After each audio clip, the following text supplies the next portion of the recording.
são dados que vocês podem pegar na internet aí. Quando a gente vai olhar para o mercado, você tem um gráfico, ou você tem uma tabela, eu vou fazer uma tabela que fica mais fácil de entender. Você tem uma tabela que diz assim, quando você tem, por exemplo, 70% de acerto, uma estratégia com 70% de acerto, para cada 10 operações, você acerta 7. Um exemplo, tá? Quando você tem 80%, quando você tem 90%, quando você tem 60% e tudo mais. Só que quando você parte, então, de 10 você acerta 8, de 10 você acerta 9, de 10 você acerta 6. Só que tem uma outra tabela lateral aqui, que ele conta pra gente, dentro dessa matemática aqui, ó, dessa proporção, ele faz uma distribuição entre sequências de perdas e sequências de ganhos. Isso é matemática, tá, pessoal? Eu não sou o mestre em matemática, não. Mas é assim, eu sei disso de maneira prática no mercado. Quando você vai olhar isso aqui, essas 6, por exemplo, aqui, ó, dentro dessas 10, para interar 6, pela matemática, você vai ter pelo menos, por exemplo, 2 operações que são losing streaks. Um exemplo, tá? E 8 operações que são winning streaks. Estou dando um exemplo, tá? Quando você chegar aliás, contrário, desculpa. Aqui você vai ter, vamos supor, 4 operações que são losing streaks e 6 operações que são winning streaks. Ou seja, você vai ter, dentro dessas operações todas que você fizer, você vai sempre, a cada 10, você vai ter 4 sequenciais e 6 sequenciais de ganho e 4 sequenciais de perda. Eu estou exagerando a proporção não é essa não. Depois eu vou achar essa tabela e vou passar para vocês também. Mas, à medida que você vai subindo a sua taxa de acerto, essa proporção vai ficando, obviamente, mais distante. Mas tem outro componente também. Tá? À medida que o tempo vai passando,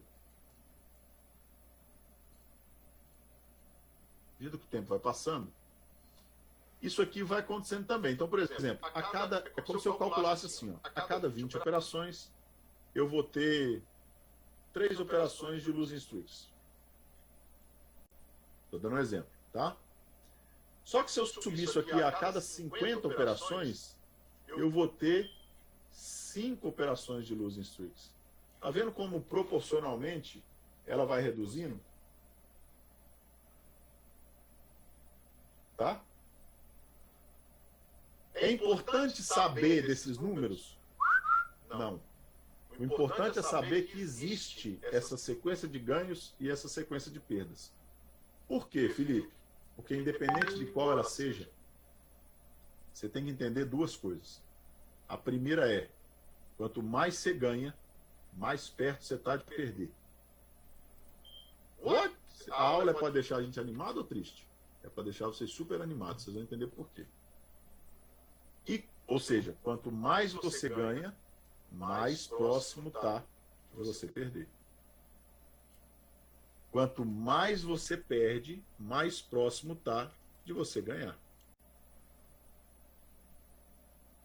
Gravou isso aí na cabeça? Fica com isso aí. Beleza. Só isso aí que você sabe até agora. Pronto. Agora, vamos explicar por que de fazer o position size. Agora eu vou provar para vocês, matematicamente, por que vocês devem fazer o position size. Tá? É assim, ó.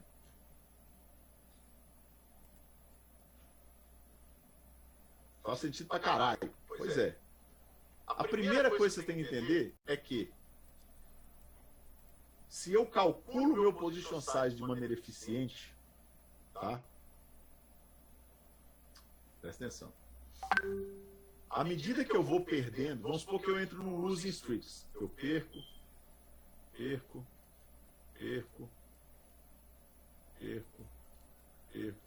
Entrei numa sequência de perda. Vocês concordam comigo que, baseado no cálculo do position size de ontem que eu ensinei para vocês, essa primeira operação que eu perdi aqui, eu posicionei ela em X. Em 5x, um exemplo. Mas essa aqui, se eu for continuar aquele mesmo cálculo, eu só estou com X. Concordam comigo? Conseguiram perceber a lógica do negócio? Ou não? Por quê? Porque lembra que a gente faz um cálculo baseado no risco, com o tamanho da minha conta? Então quer dizer que se a minha conta diminui, naturalmente aquele cálculo todo espreme e automaticamente reduz o meu position size. Entendeu? À medida que eu vou perdendo, eu vou reduzindo o meu position size. Por quê, pessoal? Presta atenção. Por quê? Porque se eu caio dentro de um losing streaks, eu não sei de verdade quantas sequências de perda que eu vou ter. Quantas operações que eu vou perder. Então, o que eu faço? Inteligentemente, o que eu faço? Eu crio um sistema para mim que quanto mais eu perco, menor eu vou me posicionando. E menos eu vou perdendo. Para esperar essa sequência de perdas passar. Entendeu a lógica? Entenderam a lógica? Isso aqui pode ser inclusive dias, tá, pessoal? Não precisa fazer isso em toda operação, não. Faz isso por dia. Ou seja, se eu fizer um negócio desse, eu vou diminuindo a minha perda em valor, e eu também vou diminuindo a velocidade com que eu perco. Velocidade da perda. Por quê? Porque vai chegar um momento onde, a depender do risco, o meu position size não me deixa nem entrar na operação. É o inverso do martingale. Ah, André, agora sim. Por quê? Porque o objetivo é, quando eu cair no lose streaks e eu não sei que eu caí no lose streaks, tá? Eu não sei que eu caí no lose streaks. Eu não preciso saber quantas perdas que eu vou ter. Eu não sei, não dá para descobrir o futuro, adivinhar o futuro. Eu só sei que se eu tiver dentro, se eu perder uma, e por acaso essa uma for o início de um losing streaks, o que eu quero imediatamente que minha estratégia faça? Começa a reduzir minha posição, reduzir minha posição, reduzir minha posição, até que eu saia desse losing streaks. Porque quando eu sair de um losing streaks, onde é que eu vou entrar, pessoal? Eu vou cair num winning streaks. Aí eu vou começar a ganhar. Mas olha que legal. Quando eu sair do lose streaks, que eu for pro winning streaks, naturalmente a minha estratégia vai fazer o quê? O meu gerenciamento vai me obrigar a aumentar a posição naturalmente, não é? Então, eu começo, à medida que eu vou ganhando e que eu caio nesse winning streaks, o que acontece? Eu começo a ganhar, aumentar o meu ganho, e eu começo a aumentar a velocidade do meu ganho. Então, para que serve aquele negócio, o cálculo do position size? Uma das coisas. Primeiro, para eu trabalhar com a alavancagem ao meu favor. Segunda, para eu não quebrar. Nessa guerra aqui, vive mais quem morre menos. Eu só preciso voltar amanhã. Só que se eu apostar todo o meu capital hoje, eu não consigo voltar amanhã. E se eu estou falando que a minha taxa de acerto é alta e que a estatística está a meu favor, o que eu preciso fazer? Eu só preciso voltar amanhã. Eu só preciso fazer de novo a mesma coisa, porque no tempo, aquilo vai me tirar dali positivo.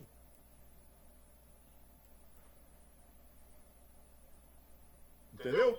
Então, quando eu entendo esse lose streaks e uni streaks, a minha gestão de risco me obriga a quê?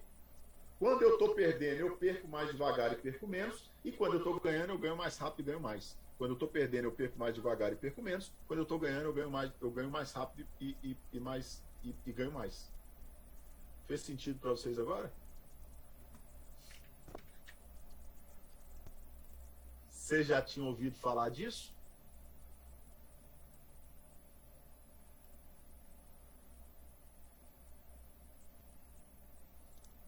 Bacana ou não?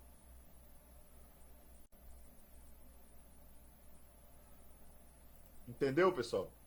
Tudo isso aí entra dentro de uma gestão profissional do negócio. Vocês estão se tornando profissionais, tá? Isso aqui não é jogo. A gente não trata isso aqui não é um videogame, isso aqui não é jogo de baralho. A gente trata isso aqui de maneira séria. Tá? Agora, vem a pergunta da Juliana muito bem colocada aí. Mas acontece sempre sequencialmente? Não, Juliana. Não obrigatoriamente eu vou ter sempre um lose streaks e win streaks. Eu posso ter vários winning streaks com um stop aleatório no meio. Só que eu não sei isso. E eu não quero correr o risco de quebrar para descobrir isso.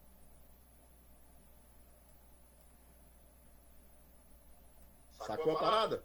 Entendeu a lógica? Eu não sei se vai ser um lose streaks ou não. Só que eu não quero quebrar para descobrir. Então eu antecipo isso e falo, cara, se eu estiver caindo nos streaks, eu já vou começar a me preparar. Tá? Se vocês seguirem esse gerenciamento de risco, pessoal, é quase impossível você quebrar uma conta. Você tem que fazer muita merda. Ou ter um dinheiro muito pouquinho. Tá? Então, assim, anote essa frase aí.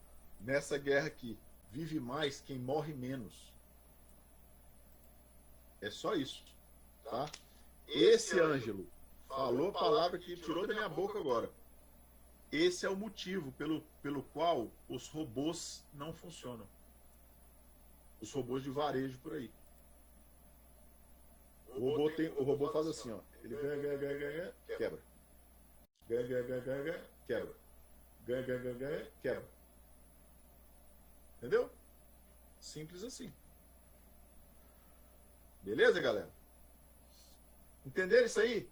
Só para a gente arrematar de ontem. Era só um finalzinho do de ontem, só para provar para vocês, matematicamente, estatisticamente, o porquê de fazer o position size, o porquê de calcular a posição e o porquê de trabalhar a alavancagem. Porque senão fica muito aleatório. Ah, por que eu vou trabalhar essa alavancagem? Eu boto lá 2, 3 contratos mesmo, tá bom.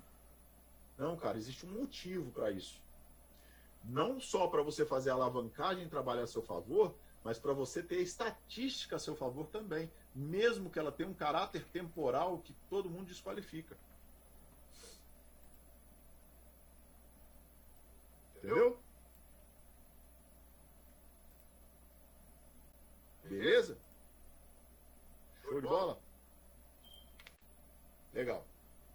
Então vamos lá. Falamos de gerenciamento de risco. Isso aí tudo, pessoal, que vocês viram, é antes de você entrar na posição. Tá bom? Tudo isso aqui é antes de entrar na posição. Agora, entrou na posição, aí é um gerenciamento de posição. Agora a gente vai passar para a segunda parte da aula e vamos falar sobre gerenciamento de posição.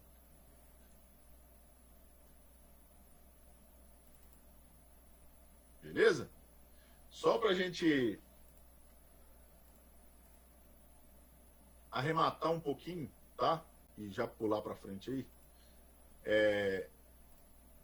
Vocês entenderam, galera, que o mercado, que foi legal que o Rafael Betega falou aí, cara. Vocês viram que o negócio é friamente calculado? Assim, o mercado, para ser tratado de maneira profissional, ele é milimetricamente calculado.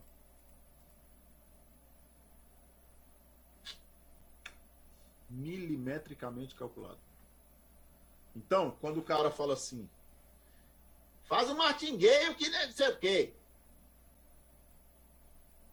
Cara, eu te provei matematicamente que você só vai conseguir vencer esse negócio se você fizer o contrário do martingale. Contrário. Ah, preço médio, não sei o que, não sei o que, não sei o que. Matematicamente provado que só vai te dar prejuízo. Não, é porque assim, eu tenho uma estratégia que é assim, ó. É 50% de acerto, você só precisa acertar 50% de acerto e que se você ganhar 2-1, você sai daí positivo. Isso é matemática. Sim, isso é matemática de padaria. Tá? Por quê? Porque o cara não sabe que existe margem, o cara não sabe que existe alavancagem, para frente, para trás, para perda e para o ganho. O cara não sabe que existe um losing streaks e um winning streaks. Ele não sabe nada disso. Então ele acha que se ele pegar uma estratégia de 50% de acerto com 2-1 de fator de lucro, ele vai sair positivo. Só que para isso aqui funcionar, no tempo, delta T, no tempo, ele tem que entrar sempre com o mesmo tamanho de posição e isso aqui tem que funcionar sem considerar losing streaks e winning streaks. O mundo ideal, isso funcionaria. Só que o mundo real é diferente do mundo ideal. Quer ver um exemplo? Vamos lá. Estou com essa estratégia aqui de 50%, 2-1. Show de bola, sensacional. Sensacional. Primeira operação. Negativo. Estou com 10 mil operando 10 contratos. Stop de 100, ganho de 200. Primeira operação, menos 100. Desses 10 mil, eu já estou com 990. 9.900, aliás. Segunda operação, eu entrei com 10 contratos aqui. Segunda operação, posso entrar com 10 contratos? De novo? Ué, não, ué. Pois se eu estatisticamente eu tenho que ter uma métrica daquilo ali. Se eu já estou com 9.900, quer dizer que eu só posso entrar com 9 agora. Pô, daí para frente já fudeu a estatística. Porque nada para frente já não está mais na regra. Se vocês pegarem um Excel e fizerem uma continha, se você começar e de cara der 3 operações em losing streaks, com 3 operações em losing streaks, esse percentual de 50% cai para 25%, seu fator de lucro vira negativo e você quebra a conta. Pode fazer a conta quem quiser aí, depois me manda.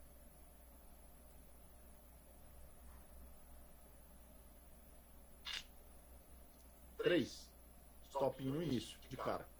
3 stopinhos seguidos. Você está fora. Simples assim. Tá? Olha o saldo, quebra mesmo, já passei por isso. Pior que isso, emocionalmente,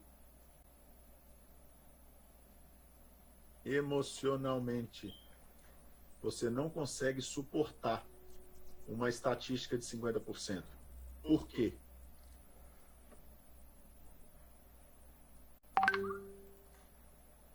Por que você não consegue suportar uma estatística de 50% de acerto? Daniel Kahneman. Acho que escreve assim. Daniel Kahneman. A nossa mente dá uma nota mais para o ganho. Eu dar uma nota mais, porque senão fica parecendo que é positivo. A nossa mente dá um peso 1 para o ganho e ela dá um peso 2 para a perda. E ela também dá um peso 2 para quando você deixa de ganhar, que ela trata aquilo como perda também. Uou! Quer dizer então que se eu não entro na operação e eu vejo o mercado no meu favor, a minha mente entende que eu perdi a chance de ganhar. Ela trata aquilo como perda e dá um peso 2.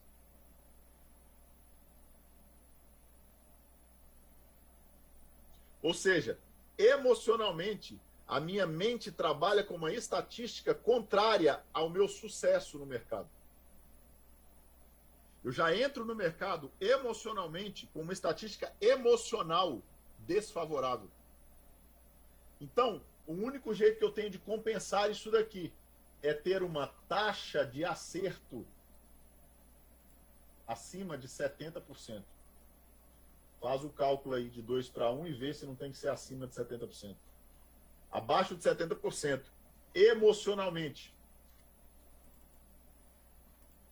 você está fora. Entendeu o porquê de fazer um gerenciamento de posição, que é o que a gente vai falar agora? Aí vocês vão entender por que fazer um gerenciamento de posição. Para que eu pegue essa taxa de acerto e empurre ela muito para cima. 90%, 85%, 92%. Então eu vou fazendo realavancagens, desalavancagens, realavancagens, desalavancagens, reposicionamentos, defesas de mercado e blá, blá, para quê? Para reduzir rápido o meu risco e aumentar minha projeção de ganho e inverter essa estatística emocional. Para emocionalmente eu começar a ficar positivo na estatística.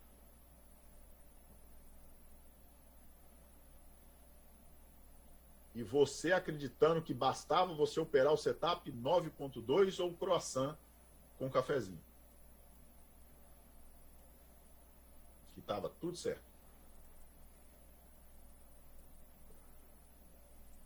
O negócio é o gráfico. O sucesso disso aqui está fora do gráfico. O gráfico é um indicador de preço. Tá? Vamos continuar então. Baseado nisso, a gente vai aprender a fazer um gerenciamento de posição. O que é esse gerenciamento de posição? Primeiro é a minha colocação técnica do stop. O Bruno comentou ontem, muito bem comentado. Eu vou repetir, na verdade, o que ele já falou. Stop tem que ser sempre técnico dentro do seu gerenciamento de risco. Você leva em consideração o seu gerenciamento de risco, mas primeiro você escolhe o ponto técnico e depois você vai lá e fala assim, agora o meu position size. Por quê? Porque o stop tem que vir para o ponto técnico defendido em regiões de interesse de negociação, médias, trade location, VWAP, ajuste diário. Vai falando aí, o que mais, galera? Escoras, POCs, linhas de tendência, clusters, etc, etc, etc. Tá? VH, VAL, PTAX, blá, blá, blá, variação percentual do ajuste, milhares do IBOV, blá, blá, blá, blá, blá, blá. E o que eu estou sentindo falta mesmo, e tenho que aprender, isso aí é esse tal de gerenciamento de risco. Detalhe. Só o que eu sinto falta disso aí. Quanto mais... Ele é a chave de tudo, gerenciamento de risco. Ele é entre a disciplina, você sabendo. Tem uma coisa muito importante, sem ele é impossível. Porque, assim, no resto nós estamos bem preparados. Não vamos dizer que estamos Como assim, Felipe? 100%, porque o caminho do trade é longo. Se o cara identificar, você vai ganhar mais consistência. Mas o gerenciamento de risco é impossível. Eu, para falar a verdade, eu sou pobre nessa parte aí. Gerenciamento de risco. Está passando uma linha de tendência. Está passando no médio de 20 bem aqui. E está passando, sei lá, o que mais? E o ajuste está bem aqui, ó. Pô, se eu tiver que colocar o meu stop, onde é que eu vou colocar, pessoal? Ô, Miquel, bom dia, filho, tudo bem? Como é que você tá, meu querido? Tá bem? Deixa eu falar um negócio pra você. Será que você consegue fazer um favor pro tio? A tua mãe falou que botar talão de cheque dentro da bolsa dela. Eu vou precisar desse talão de cheque aqui. Eu pedi pra ela mandar por alguém lá da roça aí pra Itiúba. E daí eu pedi pra você postar no correio pra mim. Daí, carta registrada com urgência. E daí você encaminha pra mim esse talão de cheque. E daí você me passa o valor que fica, eu faço o Pix na hora aí pra fazer o pagamento. E aí eu queria ver se você podia fazer favor pro tio, tá bom? Eu vou precisar desse talão pra preencher aqui e mandar de volta aí pro Rony pra pagamento do pulso. Mas muitas vezes um stop pequeno demais dá mais prejuízo do que o stop grande, porque ele aciona várias vezes. Tá? Qual que é a lógica? Ô, Miquel, bom dia, filho, tudo bem? Como é que você tá, meu querido? Tá bem? Deixa eu falar um negócio pra você. Será que você conseguia fazer um favor pro tio? A tua mãe ficou com meu talão de cheque dentro da bolsa dela. Eu vou precisar desse talão de cheque aqui. Eu pedi pra ela mandar por alguém lá da roça aí pra Itiúba. E E daí eu pedi pra você postar no correio pra mim. Daí carta registrada com urgência. E daí você encaminha pra mim esse talão de cheque. E daí você me passa o valor que fica, eu faço o Pix na hora aí, pra fazer o pagamento. E daí queria ver se você podia fazer esse favor pro tio, tá bom? Eu vou precisar desse talão pra preencher aqui e mandar de volta aí pro Rony pra pagamento de imposto. Pra não te tirar do timing do mercado ou não te tirar dinheiro demais. Como assim te tirar do timing? Pô, você tá comprado, aí o mercado dá um PM, inverte o fluxo, reverte a tendência, dá uma continuidade já.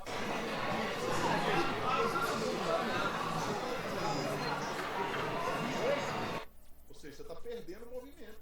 Você podia estar vendido, você ainda está comprado esperando o stop chegar. Está errado. Por isso que a gente faz um gerenciamento de posição e vai ajustando o stop que é o que a gente chama de trailing stop. É quando o seu stop vai subindo à medida que a sua operação vai evoluindo. Um trailing stop. Bom? Qual que é a lógica de subir esse stop? Eu estou comprado aqui na VWAP. Por exemplo, tá? Comprei aqui na VWAP, o mercado subiu. Aqui em cima eu tenho uma média de 200, por exemplo. Passou uma média de 200 aqui. O mercado vai subindo. Passou a média de 200, atingiu um novo nível. Eu fiz uma desalavancagem aqui. Primeiro nível de desalavancagem. O que eu faço? Pega esse stop aqui, passo aqui para cima. Ajusto. Do próximo nível. Aí o mercado continuou subindo, tem uma região de interesse muito forte aqui. Beleza. Atingiu essa segunda região de interesse. O que eu faço? Pego o stop e subo para 200 aqui. À medida que a operação vai evoluindo, do mesmo modo que eu vou desalavancando e realavancando, eu vou subindo o meu stop também. Eu não quero que ele volte e me come tudo de volta. Me toma tudo de volta. Tá? Eu quero que o mercado vá evoluindo e vá deixando o meu ganho correr também. Beleza? Não vai automático, não. Tem nada automático. Não é para fazer nada automático em plataforma. Nada. Zero. Nada automático. Deixa de ser...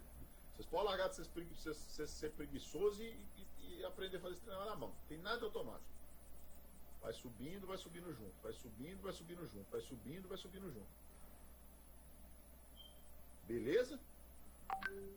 Então, isso aí é um trailing stop. Tá? À medida que a operação vai subindo, de novo, presta atenção aqui.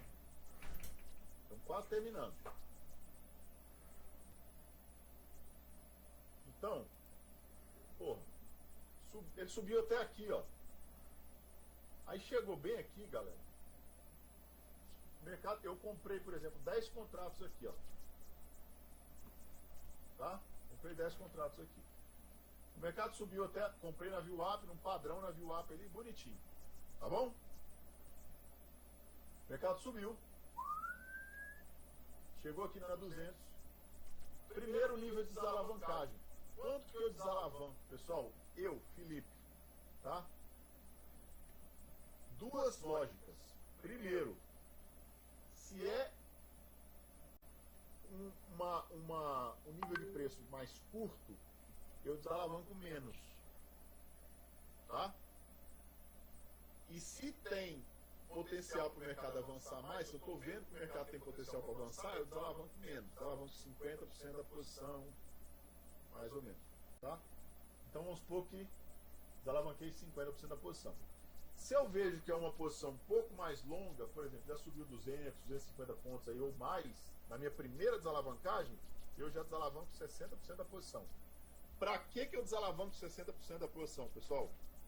Para criar uma assimetria de risco. O que é isso? Vou mostrar isso tudo no gráfico para vocês, tá? Pode ficar tranquilo.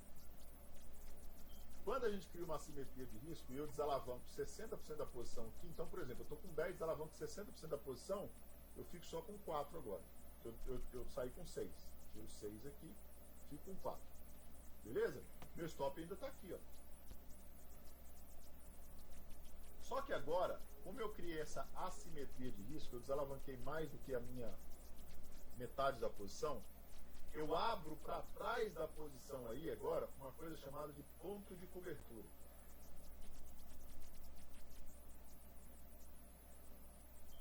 Ponto de cobertura. O que é o ponto de cobertura? É uma marcação lá atrás, onde o mercado tem que voltar para trás da minha posição, baseado na quantidade da posição que me restou, atrás da minha posição, para eu sair no 0 a 0 financeiro. Ou seja, na pior das hipóteses, eu não perco nada. Alexandre, se você prestar atenção na minha explicação agora, na hora que eu chegar no gráfico, você vai entender. Se você ficar querendo que eu vá para o gráfico agora, se você não entendeu nem isso aqui, você não vai entender aqui nem lá. Por isso que eu sei dar aula e você sabe aprender. Tá? Então presta atenção aqui, que a base é daqui e depois é no gráfico. Serve para todo mundo, inclusive. Vamos lá. Quando ele abre esse ponto de cobertura, eu crio uma assimetria de risco. O que é essa assimetria? Se eu pegasse e dividisse 50% da posição e voltar, né,